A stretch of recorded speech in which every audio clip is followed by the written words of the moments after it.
bien, hay muchos especialistas que ha traído Adrián Salone hoy para poder conversar este tema que es tan importante, Adri. Muchas gracias, Nico. Bueno, se encuentra a nuestro lado Daniel Mura, el dueño de la carnicería, recién lo veíamos en el informe, Helvecia Trigo, licenciada psicóloga. También está Hugo Pérez Carribero, abogado penalista, y Walter Gorbach, que es licenciado en criminalística. A ver, Helvecia, para comenzar con la mesa, ¿cómo podemos analizar el perfil de este hombre sabiendo que tuvo una infancia traumática? Mira, me parece que lo más importante de rescatar es que fue un hombre que estuvo abandonado a su suerte. O sea, acá toda la idea de familia y contención no existió. Por lo tanto, la idea de abandono, de desamparo, de vulnerabilidad, está todo inscripto ahí adentro. Entonces, evidentemente pasó por distintos reformatorios. Sabemos que a veces los reformatorios no son los mejores lugares. Y la verdad que el hecho de que viviera, esto que describe Daniel, ¿no? Cómo vivía a la intemperie, abajo de un puente. Un nómade. ¿No? Entonces, evidentemente, este hombre, yo te diría, cómo construyó su emocionalidad, con muchos agujeros. Y eso significa la disociación que tiene en su personalidad, en el sentido que, por un lado, para Daniel, ¿no es cierto?, por lo que viene relatando, le parecía una persona confiable, lo deja entrar a su casa, le da trabajo, come con él. Pero por otro lado, en determinado momento algo pasa en la cabeza de él, que se rompe ese circuito de realidad y de cuidado, y aparece lo que uno diría ese instinto, digamos, de destrucción. Ahora, Helvecia, él se lleva a la nena de la casa. Sí. ¿Se la lleva porque él en su imaginación quiere formar una familia con la nena, construir una familia? ¿Una familia que no tuvo? Mira, hay una data, no sé si ustedes la tienen o no, donde plantean que él era asiduo a los anime. El anime era una historia donde había un lobo, él en el Facebook aparece con un nombre de lobo, y lo que decía es que tenía que encontrar una niña para que con esa niña, el lobo, que era él, fueran a encontrar la vida eterna, el paraíso. Eso es lo que de alguna manera estaba también en la... ¿Presume que también planeaba matarla con eso o no? No podría contestarte si la iba a matar o no la iba a matar. La necesitaba para poder llegar en su fantasía, totalmente, por supuesto, delirante, esta idea de asimilarse al anime, ser el lobo, buscar a la niña, porque por algo él se deshace de la madre y el bebé, este chiquito de 3 años. Se roba a la niña y se la lleva. Es posible que en esta historia él se haya metido y compenetrado, que si se llevaba a la niña, no sabemos si la iba a matar o no, eso no lo puedo saber. Ahora, vos sabés, Nico, que 22 puñaladas recibió, lamentablemente, el nene de 3 años. Esto, Walter, habla de la magnitud del estado de conciencia del homicida.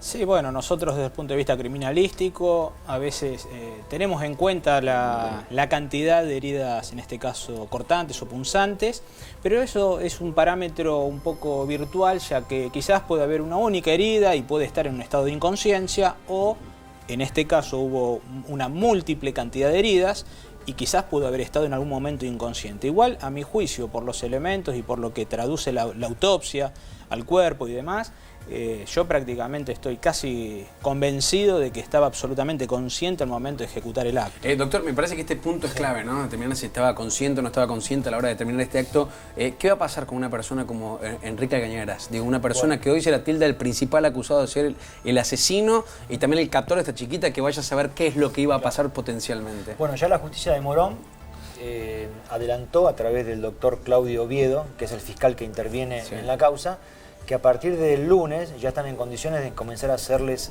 las pericias pertinentes, psicológicas y psiquiátricas, a los efectos de establecer si pudo comprender la criminalidad del acto que se le imputa. Por ahora se le imputa, no está declarado por la justicia culpable, pero se le imputa este doble homicidio. Esta situación está contemplada, es posible que así sea, en el artículo 34 del Código Penal, en el sentido de que podría no haber comprendido la criminalidad del acto o dirigir sus acciones. La verdad es que es una situación muy excepcional que en algunos casos se ha dado, pero no es lo normal, no es lo habitual, lo que consuetudinariamente se ve en tribunales, ¿no? Cuesta mucho encontrar una persona incapacitada mentalmente que se la pueda declarar inimputable. Ahora, si hablamos de Sabrina, la primera víctima, porque él entra al domicilio, Nico, y va directamente con el cuchillo, supuestamente, le estamos hablando porque todavía la justicia no lo culpó, Sí. va a la habitación, mata a Sabrina, luego va a la cocina, enciende las hornallas y luego va a la habitación donde estaba Ian y Mía. Él terminó como engañando tanto a Sabrina como a Daniel, que lo tomó para que trabajara en su carnicería. Parecería ser que sí, ¿no? Porque Daniel en su relato está como muy confiado. O sea, algo les pasó a Daniel y a Sabrina, no desconfiaron. Y este es un punto importante. Cuando uno conoce a una persona por primera vez y lo ve en esas condiciones, con esas características, uno empieza a sospechar. Daniel y Sabrina no pudieron sospechar. Ahí no pudieron estar protegidos. ¿Él le transmitió confianza? Él transmitió confianza, pero además tocaron una fibra, tanto de Sabrina como de Daniel, de ternura, de cuidarlo, de darle albergue, porque tengo entendido que ella le dejaba a los niños para que se los cuidara, sí, a un desconocido. Entonces acá estamos hablando de varios desamparados. Sabrina, que confió demasiado en alguien que no conocía, porque, a ver, si nosotros vemos a alguien en esas condiciones, ¿no estaríamos a preguntarnos cómo es la historia de este hombre? ¿Le abriríamos la puerta de nuestra casa? Yo personalmente no lo haría. Ahora, ¿podría haberlo hecho solo a esto? Sí, por supuesto. Sí, un crimen de esta naturaleza, sí. Claro. Sí, podría haberlo hecho. También podría haberlo hecho en colaboración con otro, pero solo tranquilamente. Incluso el del niño que no representa una oposición física, mayor física, claro, ¿no es cierto? Más que los gritos, ¿no? Pero no más que eso. De ahí también el posible, la posible calificación de ese homicidio en el grado de alevosía. La alevosía es precisamente eso, ¿no? Es aprovechar el estado de indefensión de la víctima. En este caso, el estado de indefensión de la víctima surge de su propia edad. Sí, pero yo quisiera decir algo, la indefensión es de todos, porque también este hombre, con la historia que tiene, no lo voy a defender, pero lo que quiero dejar sentado es que alguien con esa precariedad también es una persona indefensa, aunque haya matado, digamos, que tendrá que ver que si fue consciente, no fue consciente, si fue un momento de quiebre y tuvo una alucinación, no lo sabemos, para eso van a estar las pericias, pero la indefensión me parece que está en todos los personajes. La psiquis de una persona que a los 4 años, supongamos, fue abusada. No es lo mismo que otra persona que a los 4 años recibía cariño. ¿Eso es lo que quiere decir usted? Por supuesto, por supuesto. Una cosa es el cuidado del niño, de una familia que comprende sus necesidades y tensiones y puede dar respuestas a un niño que se quedó solo con toda su pulsionalidad y todos sus temores a la deriva. Piensa en un niño pequeño que de repente no es cuidado. ¿Por qué aparece el Poxirrán y todas esas cosas en los chicos de la calle? Porque realmente tienen tanto miedo a la oscuridad, a la noche, a la calle, a los peligros, que tienen que tomar algo para irse a otro mundo, digamos, de fantaseo, porque no pueden enfrentar. Es un niño pequeño del que estamos hablando cuando este hombre, evidentemente, nace a la vida, pero sin ningún tipo de protección. Por eso tenemos que rescatarlo de la infancia, que hay que cuidar, que hay que proteger. No se puede traer niños al mundo para no cuidarlos y protegerlos. ¿Y cómo se presenta su negocio? ¿Por qué usted lo toma como empleado de la carnicería, Daniel? Sí, él se presenta a través de un pedido que yo puse en una cartelera, en Morón, y aparece un sábado a la tarde. Y en el momento que me viene a la puerta de mi negocio a presentarse, digamos, como que él era cortador, era carnicero, y a mí me dio un grado de pena verlo en el estado que estaba, en las condiciones que se encontraba. Y después me llamó mucho la atención la cultura de la persona. ¿La cultura? La cultura. Sí. La cultura me quiero referir a decir a la forma de hablar que tenía. ¿Era rara? No, era una forma correcta. Ajá. Muy respetuoso, ¿lo notó? Respetuoso, digamos, de repente. Eso es una cosa que me llamó la atención, que dije, ¿por qué este estado? Me refiero a la vestimenta, ¿no? El estado de abandono, de deterioro, de deterioro que tenía encima, ¿no? Entonces, le pregunté dónde vivía, me dijo Morón, me mintió, por supuesto, ¿no? Porque ¿Cómo no- mintió cuando se fue a hacer el DNI? ¿Por qué decís eso? Agrego lo que está diciendo, cuando él va a hacer su DNI, da nombres falsos, da una dirección que no existía y da el nombre de sus padres falsamente. No eran sus padres los nombres que dio.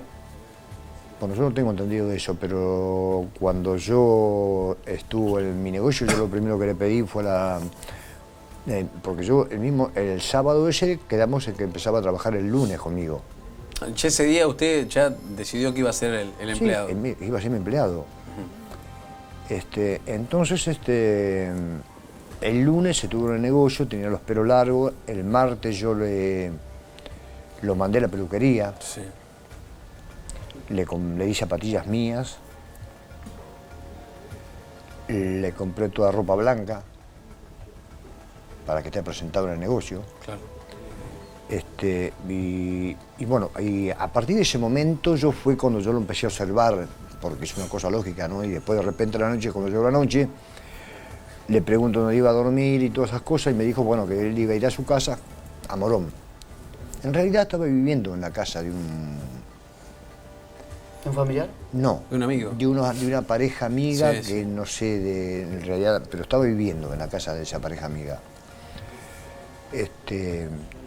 Y bueno, de ahí empezó a trabajar puntualmente conmigo. ¿Y cuál era el digamos. trabajo que tenía que hacer ahí en la carnicería? Él era carnicero, y era buen carnicero, O sea, él atendía al público. ¿sí? Él hacía todo el trabajo, digamos, de repente que puede hacer un empleado carnicero Sí. en mi carnicería. Y entonces, en esa semana yo lo empecé a observar y llegó el día martes, martes lo mandé a la peluquería, miércoles o jueves le pedí los documentos. ¿Por qué? Porque es una cosa lógica que tenga que pedir documentos, entonces yo tengo que saber la persona, digamos, por lo menos, el nombre, si me está mintiendo. ¿Y con qué, el qué nombre figuraba? No, él a mí siempre me dijo que se llamaba Enrique Alcaraz. Mm. A mí no me mintió en ningún momento, porque que él tenía otro nombre o otro apodo, él a mí siempre me dijo que se llamaba Enrique Alcaraz. Inclusive yo lo mandé a sacar los documentos y vino con los documentos con Enrique Alcaraz. Se sacó los documentos nuevos, porque no tenía los documentos. Y bueno, empezó entonces entre nosotros. Perdón, usted al momento que le pidió los documentos, él no tenía los documentos y fue a hacerse el documento ahí. Fue a la casa del padre, que me dijo que vivía en ese momento, el padre vivía en Avellaneda. A ver, esto fue un sábado. Sí. Usted lo conoció un sábado. Sí. Estamos ya en el miércoles de la semana siguiente. semana digamos. siguiente. Él ya había empezado a trabajar, usted no le había pedido una documentación. No. Él había empezado a trabajar así No, de esa él forma. empezó el lunes. Lo estaba probando como empleado. Lo estaba probando como empleado. No había una exactamente. formalidad No había tampoco una de formalidad contrato. tampoco de Sí. trabajo, digamos. De repente, cuando uno toma un empleado, uno se toma su tiempo, porque hay ciertas cosas, digamos, que de repente no pueden llegar. Yo, por lo menos, me manejo de esa forma. No es que sea lineal todo esto, ¿no? Que todo tenga la misma forma o las mismas pautas de trabajo. Sí, ¿no? sí, sí. Entonces yo, pero aparte de eso, antes de eso, yo lo que quiero que entiendan ustedes, digamos, que de repente a mí me interesó más la persona. Yo no le di tanta importancia a lo que no tenía documento. A mí me llegó por otro lado la persona de él. Bueno, como le llegó a Sabrina, Helvecia. Claro. No sé, yo no tenía relación con Sabrina, no las conocía ni nada por el estilo. Y digamos, a mí me causó una impresión de abandono de esa persona que me llegó. Entonces, Se conmovió. sí, digamos, de repente es como que yo dije, este chico necesita ayuda, hay que ayudarlo, lo tengo que ayudar. ¿Y lo dejó, le permitió que duerma en la puerta de su casa? No, en la puerta de mi casa no. ¿Dónde Él dormía dentro del negocio, Dentro de la carnicería. sí. Él después que en un cierto momento, a las 2 semanas, me dijo que la familia no le podía dar más albergue, no sé, por el motivo, se empezó a quedar y empezó a frecuentar mi casa, digamos, yo le empecé a dar de almorzar, él almorzaba conmigo, cenaba conmigo, tenía una buena relación con mis 2 hijos, nunca tuve relaciones violentas en mi casa ni en el negocio. Nunca tuve relaciones violentas. Es más, te voy a decir, él nosotros terminamos de almorzar o de cenar, él esperaba respetuosamente en la mesa, nunca una mala palabra, se levantaba la mesa, limpiaba la mesa y se ponía a lavar los platos. Esa es una faceta de control que él tenía sobre él mismo, ¿no? Una faceta de control, o sea, era un muchacho muy controlado en toda su presencia y cómo se presentaba. Educado, buena persona, amable. De hecho, usted cuenta que se pelea o tiene una discusión con una clienta dentro de la carnicería y después... Sí. No, fue lo primero que me dijo. Antes de que yo me llegara a enterar por la misma clienta o por otro cliente, es decir, él me lo cuenta. Cuando yo llego a negocio, me dice, mira, me pasó así, así. Y yo le dije, pero ¿por qué esa reacción, digamos, que tuviste con la señora? Dice, porque me sacó, dice, porque me puso a decirme un montón de cosas que estaba fuera de lugar y yo acá, yo te tengo que hacer caso a vos, digamos. Pero perdón, ¿cómo la sacó? ¿De qué manera? ¿Qué hizo este muchacho? No, al revés. El tema fue que la mujer lo sacó, la clienta lo sacó. ¿Cómo reaccionó él? No, reaccionó... ¿Cómo? ¿Cómo? No, le dijo que no le iba a vender lo que tenía que venderle, que se vaya a comprar a otro lado y se estaba... Una pequeña discusión. Una pequeña discusión, digamos que de repente se terminó ahí. Es más, después cuando la clienta... Todavía sigue siendo la clienta, sigue siendo mi clienta. Y él, si de tantas veces que se fue y volvió a trabajar, y en ese lazo de esa semana, él le pidió disculpas. Antes de seguir con el caso, preguntarle a Walter. Walter, el que supuestamente mata con un cuchillo, ¿cuál es su perfil, su característica? Bueno, acá por los ingredientes que nosotros conocemos, desde las primeras pericias en el lugar del hecho, en los dos cuerpos que se han efectuado, la sensación que da es que el agresor, acá el victimario, hace un disfrute, digamos, de esa proximidad que tiene con la víctima, ¿sí? Es decir, ese prácticamente contacto directo que se da entre el arma blanca, el cuchillo y estas dos personas. Por otro lado, hay algo muy interesante que acaba de decir Daniel.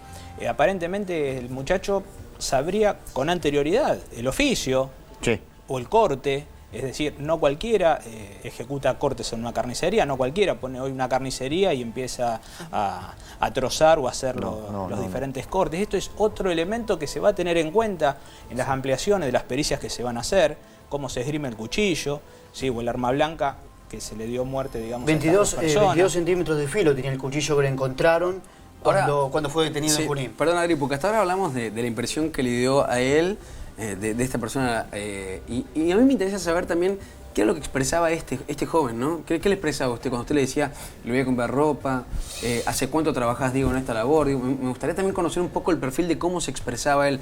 Ya escuchamos su interpretación de que veía un chico que tenía una cierta cultura que a usted le llamó la atención, pero que estaba como descuidado, estaba mal vestido, estaba como abandonado. Ahora, ¿él qué expresaba? Digo, ¿por qué había llegado a esa situación? ¿Qué le sucedía? ¿Dónde había aprendido el oficio? Él, según él, había trabajado en varias carnicerías, no sé en cuáles, en varias carnicerías, porque le gustaba el trabajo. Le gustaba el trabajo puntual de carnicero, a eso me refiero, ¿no?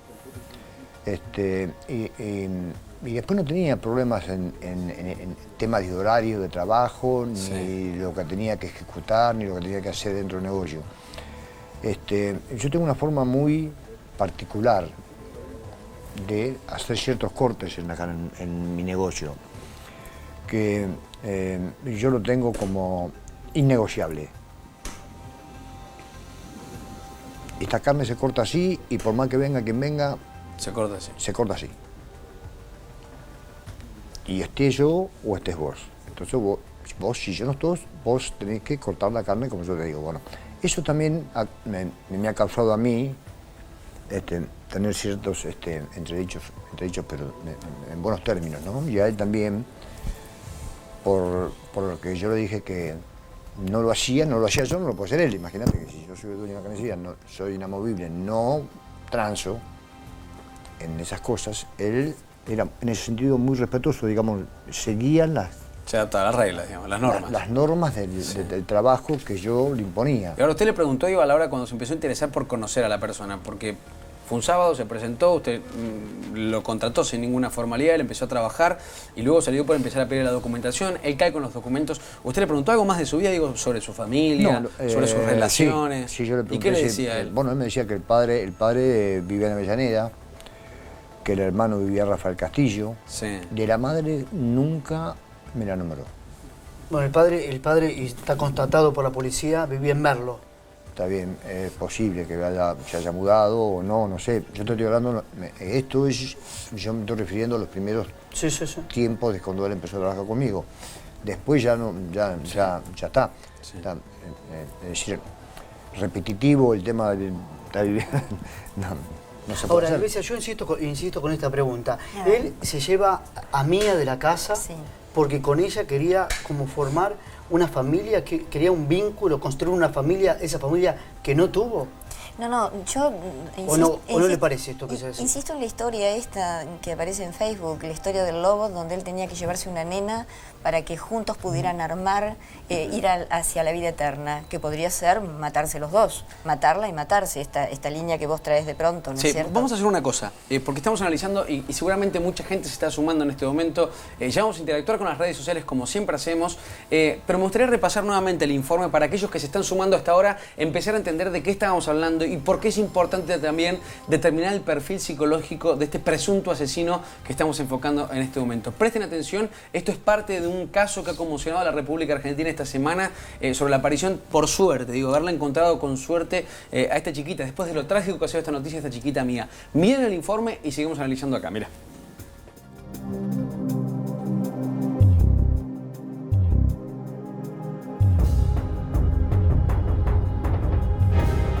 Que apareció la nena, que apareció.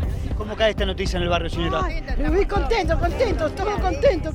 Lástima que el nene lo mataron, lástima, pero la nena está viva. La nena apareció en Junín, arriba de un micro de larga distancia.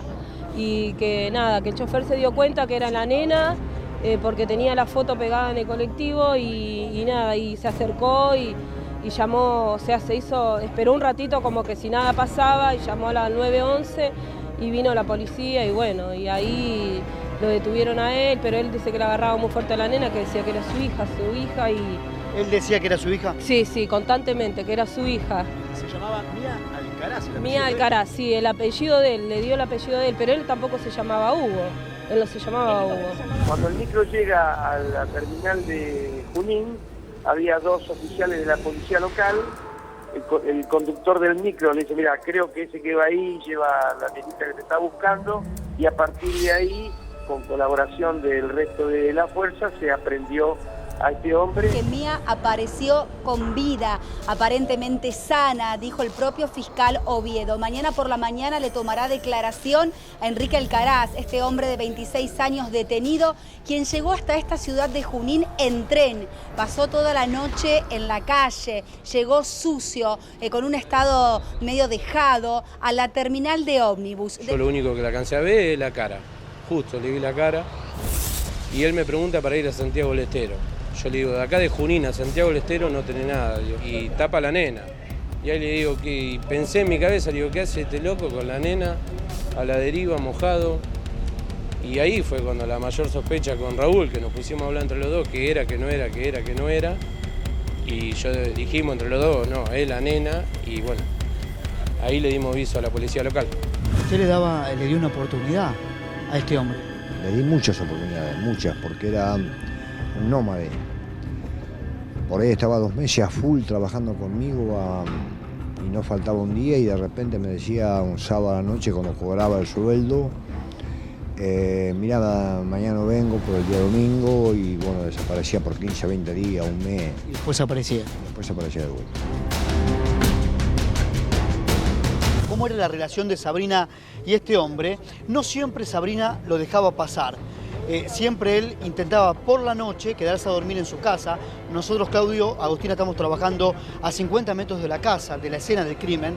Lo cierto es que él siempre llegaba a la noche y a veces ella no lo dejaba pasar. Cuando no lo dejaba pasar a su casa, a su vivienda, él decidía quedarse a dormir en la vereda con su carrito de cartonero. Que Mía no tiene nada, que está sana y salva, que no tiene nada, que el daño a ella no le hizo porque él tiene en su cabeza como que es su hija.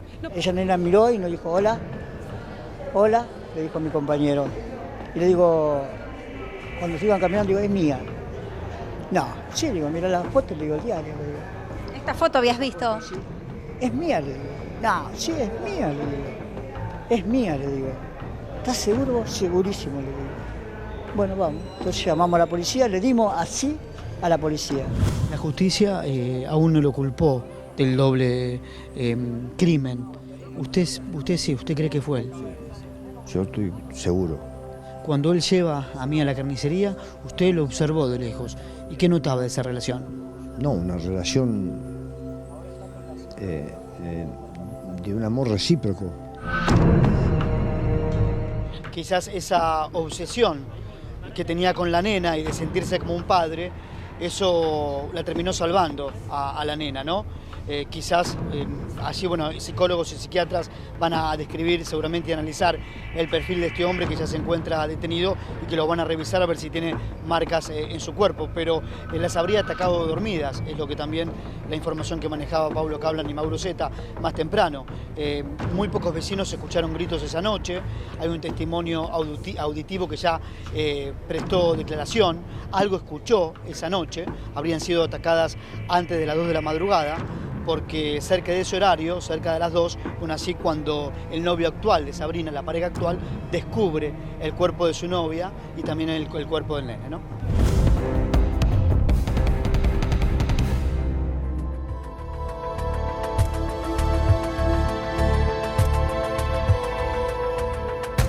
Son tantos los casos que ya compartimos acá en Remix de Noticias, que analizamos todos los fines de semana, que son variados realmente. Y para poder entender estas mentes siniestras, porque realmente son perfiles que hasta que se configuren, por lo menos legalmente, como decía el doctor recién también, no vamos a hacer una falsa acusación en los medios. Nada más hay que determinar también lo que hace la justicia, pero todo indica, porque también es un principal sospechoso, según la propia información y la propia investigación, que todo conduce hacia esta persona como el presunto asesino de la madre de este chiquito de 3 años.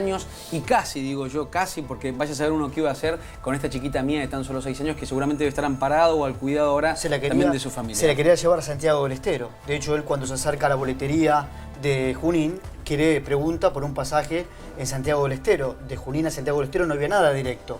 Pero la intención de él era llevársela a esa provincia. Licenciada, ¿hasta qué punto una persona puede llegar a inventar y a creer esa propia realidad inventada? Y sí, perfectamente, a partir de los delirios que una persona puede tener o también de una alucinación que puede tener en ese momento. Pensemos que la cabeza de este hombre es una cabeza agujereada. ¿Qué entiendo yo por una cabeza agujereada? Un psiquismo agujereado. Agujereado porque no recibió esa contención, ese afecto, esas palabras para poder trabajar todo lo impulsivo que hay adentro de un ser humano. Ahora, pero el ser humano nace con el odio, no nace con el amor. Esto es otra cosa importante para tenerla en cuenta. Ahora, ¿él mata con odio? A mí me da la sensación, por lo que conozco de la autopsia y los elementos recolectados, a mí no me cabe ninguna duda. Digo, pero siempre llegamos, y lamentablemente charlamos nosotros, siempre charlamos y llegamos sobre el final, sobre el triste final, ¿no? Sí, y llegamos tarde. Siempre llegamos tarde. Yo también lo que queremos lograr con estas charlas que generamos acá en Remix de Noticias es ese servicio también para que la gente pueda estar atenta o poder detectar, porque esto quizá pasa en el seno de muchísimas familias y quizá a veces cuando ya las contamos, si es noticia, lamentablemente es tarde. Hay un costado que es positivo en esto que apareció por suerte esta chiquita dentro de esta tragedia con vida, ¿no? Porque podríamos estar contando algo aún peor de estas mentes siniestras. ¿Cuáles son las señales que puede dar un perfil siniestro como esta persona, como el carnicero, como se lo ha apuntado? Lo que vengo diciendo a lo largo de toda la salida, lo fundamental es la contención en los primeros años de vida. Este muchacho parece ser que también había abusado de uno de sus hermanos, creo que es la historia. Sí, vamos de vuelta para ser claros. Digo, a esta altura, esta persona, como llegó al local de él, abandonado, dejado, pidiendo un trabajo, digo, ¿son señales de perfiles también que uno puede identificar que están perdidos, que necesitan contención que no tienen? Digo, ¿cuáles son esas alertas que uno puede llegar a tener para decir, como a él le llamó la atención a este chico, esta persona necesita una contención que quizás yo como empleador no se la puedo dar? Eso que acabas de decir, una persona que llega en este estado de desalineado, en este estado realmente de precariedad, uno tiene que pensar que la precariedad física, la ropa, también está hablando de una precariedad emocional. Esto es importante tenerlo en cuenta.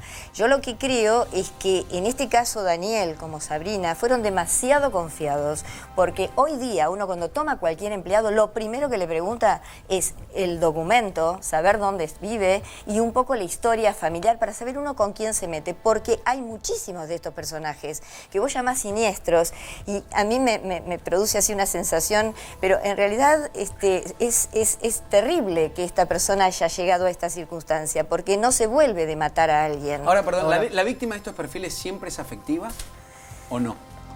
Perdón, no te entendí la pregunta. La víctima de elegir de este tipo de perfiles siniestros, ¿siempre tiene que ver con alguna relación de afecto, como fue esta mujer y su hijito? ¿O no necesariamente? Digo, podría haber pasado, en suposiciones con alguien del local, de la carnicería o con otra persona. ¿O siempre va relacionado a algo que haya vivido una cuestión afectiva? Ese descargo o ese vacío que está explicando. Las víctimas son víctimas vulnerables.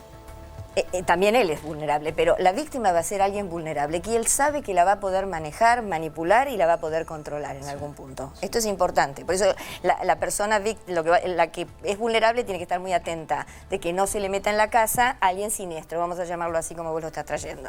Que no se meta, hay que cerrar la puerta a estos personajes. No hay que darles trabajo hasta que uno conozca de qué se trata. Ahora, ¿cómo elige a esa víctima? Lo que pasa es que ahí estamos en otras dos cadenas. Una es la cadena de presentación que hace de cordialidad, todo este movimiento, ¿no?, para seducir. Esto que él decía, una persona sumisa, quiero trabajar, quiero aprender, soy responsable con los horarios. Mostró la hilacha cuando empieza a enojarse con la clienta. Ahí habría que haber estado muy atento. ¿Cómo fue ese momento? Mientras hacemos un paréntesis, vamos explicando toda la causa para que también ustedes en casa vayan comprendiendo también, porque pueden ser alarmas que pueden llegar a suceder para no llegar tarde nuevamente. ¿Qué pasó en ese episodio cuando se enojó con una clienta? ¿Qué pasó? No, pero eso es una cosa, yo no comparto lo que la doctora dice, simplemente porque yo hace 40 años que tengo carnicería. ¿Me guardás un segundito? Porque está Noelia en línea. Noelia es la tía de Mía, y la verdad que tiene la generosidad de poder hablar con nosotros también dentro de esta enorme tragedia. Noelia, ¿cómo estás? Nicolás Magaldi te saluda. Hola, Nicolás, ¿se te escucho mal? Ok, ahí arreglamos el problemita técnico. Primero quiero saber cómo está Mía, es lo que queremos saber todos. ¿Me escuchás, Noelia? Mira, Mía está bien. Hola. Sí, ahí te escucho bien. Está bien, está en la casa de mi hermana Romina. Ella está jugando con el primito, ella está la verdad que bastante contenida con todos nosotros.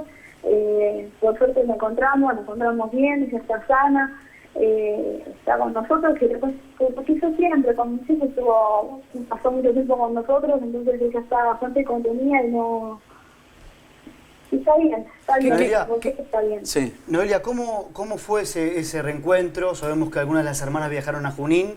¿Cómo describinos ese momento, por favor? Habla Adrián, ¿cómo te va? Bien, Adrián, entonces tengo que andar prendiendo la tele porque no te escucho bien, discúlpame, por teléfono. ¿Cómo fue el reencuentro con Mía en Junín?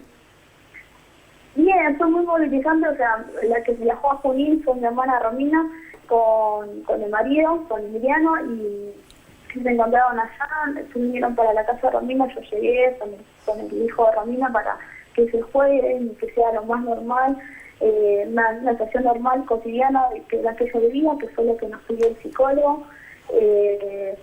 Es como que uno intenta yo la quería abrazar, apretar, llenarla de besos, pero bueno, tenía que ser todo muy normal, entonces teníamos que todos contenernos para que ella nos perciba, que sea algo distinto a lo que ella siempre vivió, digamos, ¿no?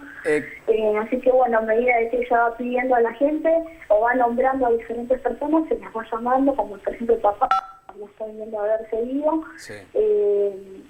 Y bueno, y así de a poquito que se va nombrando, se le va digamos, acercando a la gente que ya pide, ¿no? Noelia.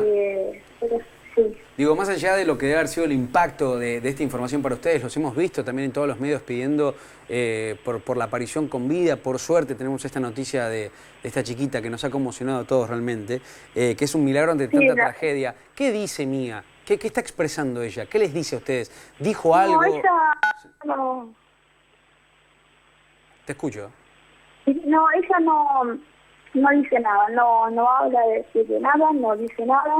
No hay que preguntarla, no hay que presionarla, entonces ella quizás sola va diciendo pequeñas cosas que tenemos que obviamente pasárselas al equipo de psicólogos que la está tratando, pero no cuenta, no dice nada. Ella está de una manera normal, juega con su primo, juega con nosotros, es una muy cariñosa, es muy afectuosa, entonces está todo el tiempo para nuestro, jugando como era ella. Noelia, cuando las psicólogas, a ver si tengo este dato y es certero, a ver si vos me lo podés corroborar, cuando las psicólogas le preguntaban cómo se llamaba, ¿ella no decía Mía, decía Sofía Alcaraz? Sí, es verdad. Es verdad. Y a poco, cuando se reencontró con Romina, y a poquito fue como restableciendo su identidad, al llamarla Mía, faltando tal cosa, Mía tal otra, Mía, todo el tiempo nombrándola, es como que ella de a poco volvió a ser Mía, digamos, ¿no? A decir llamarse yo soy Mía, y bueno, lo empezó a expresar escribiéndolo en papel. Sí, es verdad eso. Quizás no querés hablar sobre este punto, si querés no respondés, si querés no. Cuando nosotros entrevistamos también a una de las tías de Mía, donde Mía había pasado la noche después de haberla rescatado, le preguntamos a las hermanas si pensaban que era Alcaraz, y las hermanas de Sabrina dijeron que sí, que para ustedes es él. Sí, nosotros no tenemos dudas, para nosotros es él. Obviamente hay que, mediante todos los delitos y todas las investigaciones que se va a terminar de confirmar, está toda la justicia manejándose perfectamente. Estamos conformes como lo están manejando, porque están haciendo las cosas bien, porque lo agarraron, porque está Mía con nosotros. Nosotros no pedimos justicia porque ya se está haciendo justicia. Es algo que yo quería aclarar, que no hablábamos con mi hermana, y la verdad que se está haciendo justicia porque ya lo tienen y para nosotros es él. Noelia, solamente falta... Sí. Noelia, ¿cómo puedes definir a esta persona, Enrique Alcaraz? No hay palabras para definir a una persona así. Vos sabés que estamos con una licenciada, con Elvesia Trigo, y qué consejo como licenciada usted puede darle a las hermanas de Sabrina, a las tías de Mía, ¿no? Encarando ahora una situación seguramente muy difícil. Licenciada, a ver. Me parece que está bárbaro toda la indicación que le dieron las psicólogas, ¿no? Que el adulto es el que piensa el niño que va a decir, y en realidad el niño sigue jugando, sigue haciendo las cosas como todos los días, y lo que es muy importante que están haciendo ellas es armarles una nueva familia, una contención, que tenga sus primos, que tenga sus tías. Y dijo ella algo muy importante, no apabullarla con besos y agarrarla, y esta sensación, qué suerte, esto que haría uno, ¿no? Qué suerte que estás bien, transmitiéndole toda la angustia, toda la tensión. Está bárbaro armarle este clima de tranquilidad, porque el recorrido que va a tener que ser toda la familia, junto con la niña, es ver en qué momento se le van a ir presentando los hechos de la realidad. Y ese timing lo va a dar la niña, el psicólogo, las tías y la familia donde esta niña ahora está con sus primos. Lo mejor que puede hacer es seguir jugando con sus primos. Noelia, ¿Se cortó, chicos? Bueno, vamos a tomar contacto en un ratito. Estamos hablando con Noelia, la tía de Mía. Su hermana ha sido asesinada, su sobrino también ha sido asesinado, y sin embargo, yo me quedo con una frase: ya se está haciendo justicia. Ya se está haciendo justicia. Podría ser un pedido desesperado también, ¿no? Que por lo general es bastante común escuchar esta expresión. Y durante la investigación, cuando nosotros como cronistas, Nico, estábamos cubriendo el caso, Recordemos que la policía, la fiscalía, la justicia detuvo a 3 personas. Una expareja de Sabrina, el padre biológico de los chicos y la pareja actual. Bueno, inmediatamente la policía los liberó porque no le encontraron ningún condimento negativo. Los liberó. Ahora, estábamos hablando con usted hace un ratito, seguramente si tenemos comunicación con él, le voy a volver a interrumpir, disculpe. Estamos hablando de este episodio, de una discusión de esta persona con una cliente. ¿Cómo fue ese momento? Está bien, pero yo disiento en algunas cosas, ¿no? Porque es una cosa natural dentro de un negocio donde vos atendés al público, porque detrás de un negocio uno necesita buena atención, pero a veces hay cosas que pasan por la piel. Es cuestión de piel a veces entre el cliente y el cortador que vos ponés. Y yo tuve muchos cortadores, pero muchos. Y se me han ido clientes porque no les gustó la forma de atender y han tenido una discusión. Así que a mí este tema de él puntualmente, a mí no me llamó la atención. En absoluto. ¿Cómo fue esa discusión? ¿Qué pasó? No, fue una discusión normal, por un corte de carne que yo no le permití hacer y que la señora le exigió y él se negó a hacerlo. Y después vinieron otras palabras, pero te quiero decir, de repente, la falta de respeto fue... ¿Qué otras palabras? ¿Qué insultos hubo? No creo, no llegaron a insultos, pero sí hubo, digamos, de ambas partes. Digamos, no es que él fue el causante. A ver, Ilvecia. Claro, lo que pasa es que yo creo que él tiene tanto amor por este hombre. Perdón, eso me da la sensación que usted lo está cuidando. Lo está defendiendo. Él dijo que va a seguir siendo, lo va a seguir acompañando porque es como el hijo para él. ¿Pero por qué? Así lo siente. Porque yo lo siento de esa forma, porque... ¿Después de lo que supuestamente hizo? No importa. Yo apunto esto directamente al humano. Yo dejo lo demás. Pero señor, si supuestamente se confirma a través de la justicia que es el presunto asesino de una persona, yo estoy seguro ¿usted está seguro que fue él el asesino? Seguro. Yo de primer momento, cuando yo tuve la reunión con el fiscal y tuve ¿Y qué salva de lo humano acá? Digo, porque da la sensación desde que estamos hablando que usted lo está protegiendo. No quiero proteger. ¿Y qué está diciendo usted? Yo lo quiero seguir ayudando en el sentido de que el tipo no siga, la persona esta, no siga desprotegida. Ahora, como está hasta ahora. Y frente a esto, ¿se puede recuperar a una persona así? A ver, licenciada, doctor. A ver, qué pregunta difícil. Esta persona tiene que recomponer no solamente el acto del homicidio que hizo a 2 personas indefensas, sino recomponer toda su historia anterior. Es un laburo enorme. No es que no se pueda, pero como lo hablábamos antes nosotros dos, que tuvimos oportunidad de charlar bastante, este caso requiere de un equipo de psicólogos que acompañe a este hombre para que primero tome conciencia, si no la tuvo la conciencia, de qué es lo que hizo.